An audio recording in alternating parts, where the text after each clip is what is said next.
Hey, what's going on, guys? I wanted to do a story as I do stories on this channel that are related to the things that I'm talking about on Mike Glover Actual or Prepared. I think we're coming to a head on some things, and I think based on all the information that I'm getting from experts in intelligence, also people that I know who are involved and what they're telling me, we're about to come to a head on something.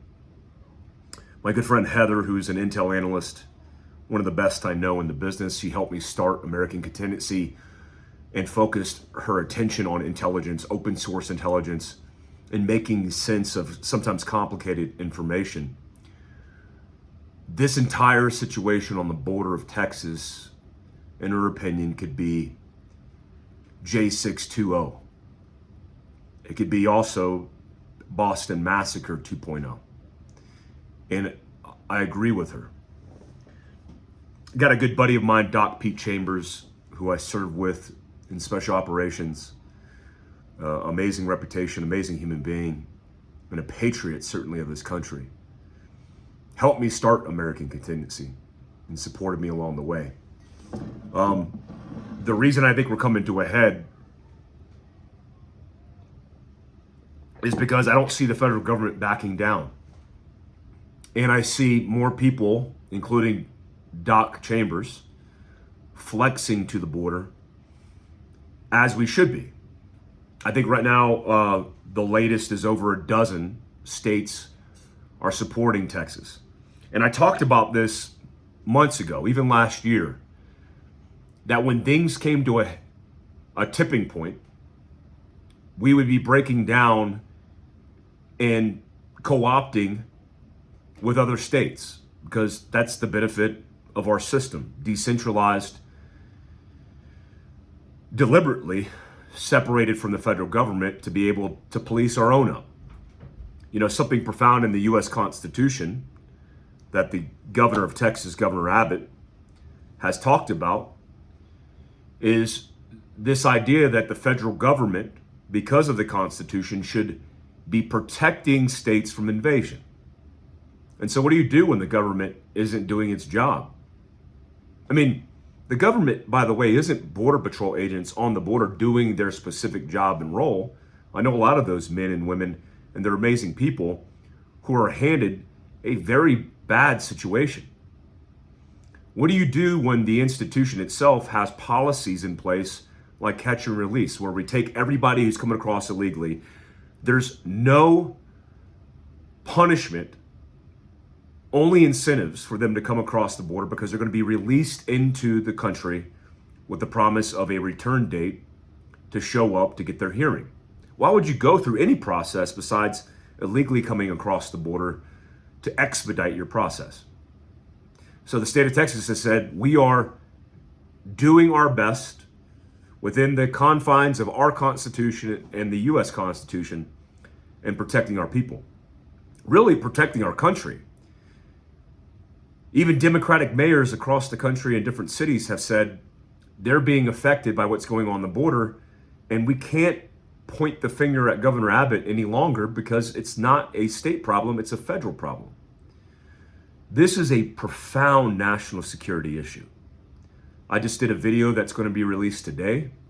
That video talks about a gentleman who came across the border who was in prison for 12 years for terrorism charges in Azerbaijan, a country right above Iran.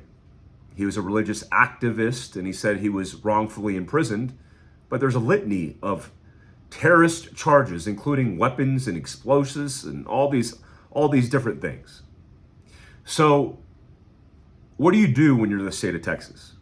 Well, you double down on the right, because not only are you protecting the state, but you're protecting the people of this country.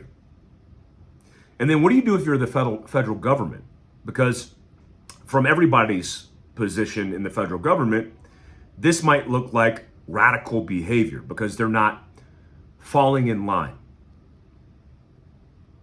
Even the Supreme Court's 5-4 ruled in temporarily, in the federal government's favor, saying they can cut concertina wire to be able to patrol a certain segment of this. And the state of Texas has said, go pound sand. You're not doing that at all. You cut it, we'll replace it.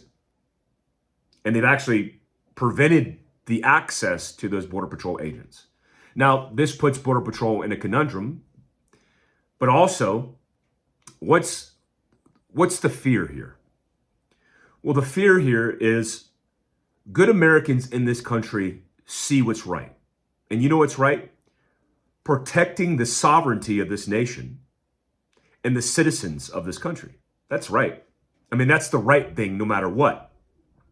So if we stand just on the right and we just say, hey, this is how it should be, we are not going to deviate, then what ends up happening is the federal government comes in and says, no, we think this is right based on their radical policies, their radical policies. It's not radical for a state to protect its borders and its citizens because the federal government on that border isn't doing its job.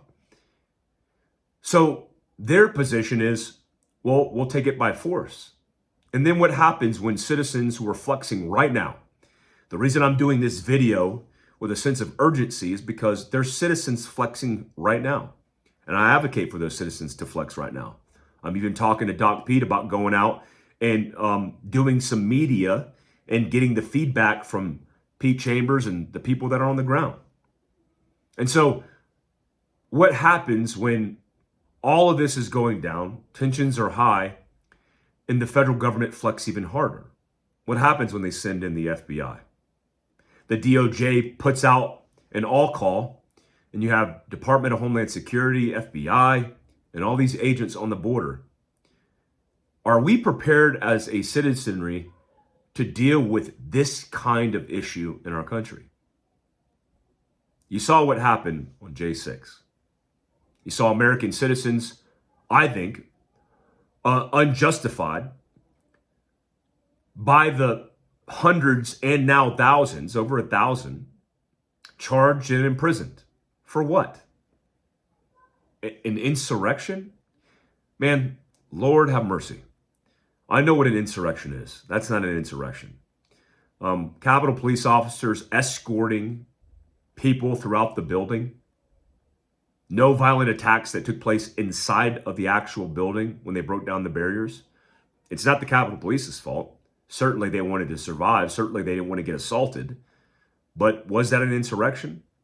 Or was that an occupation of a bunch of protesters who decided to set up shop? And what did they do? They kind of roamed around and then realized, okay, let's just move on. So what does this turn out to be when the federal government wants to flex? At the same time, we're invested in foreign wars with Ukraine, with Israel, with now the Houthis going on our 9th day of attacks. Where are we investing in our country? We're not. And so the probability of this turning really bad is high. You don't have to be a counterterrorism expert or former sergeant major in special operations to see that. You could just read the headlines. Actually, not even the headlines, because the headlines in corporate media aren't even painting this picture. You can actually read the truth from people who are trusted sources like Tucker Carlson. And then you can realize that if this comes to a head and the federal government flexes like it's going to flex, then you have another J6 2.0. And that's exactly what the federal government wants, because it further distances themselves, because they said we did the right thing when we all know the state of Texas is doing the right thing for the country. I stand with Texas. I was a Special Forces Sergeant Major in the state of Texas.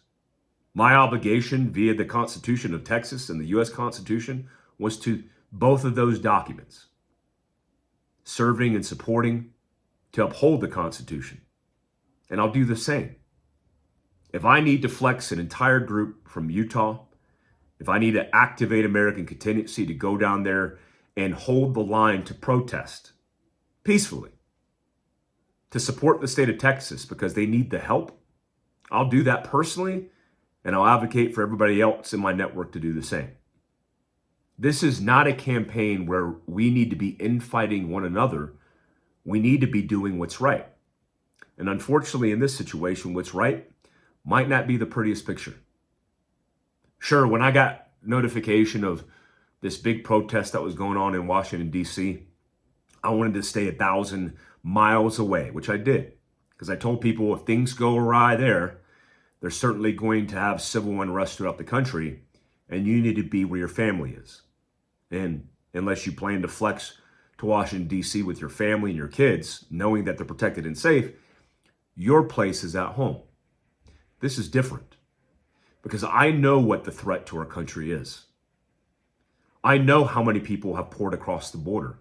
And I also know the percentage of those that have crossed across the border that are members of the cartel, terrorist organizations, even foreign adversaries that want to do counterintelligence and surveillance on our country, all with malice intent. And I'm not willing to accept that. So there's a hill to stand on and fight on.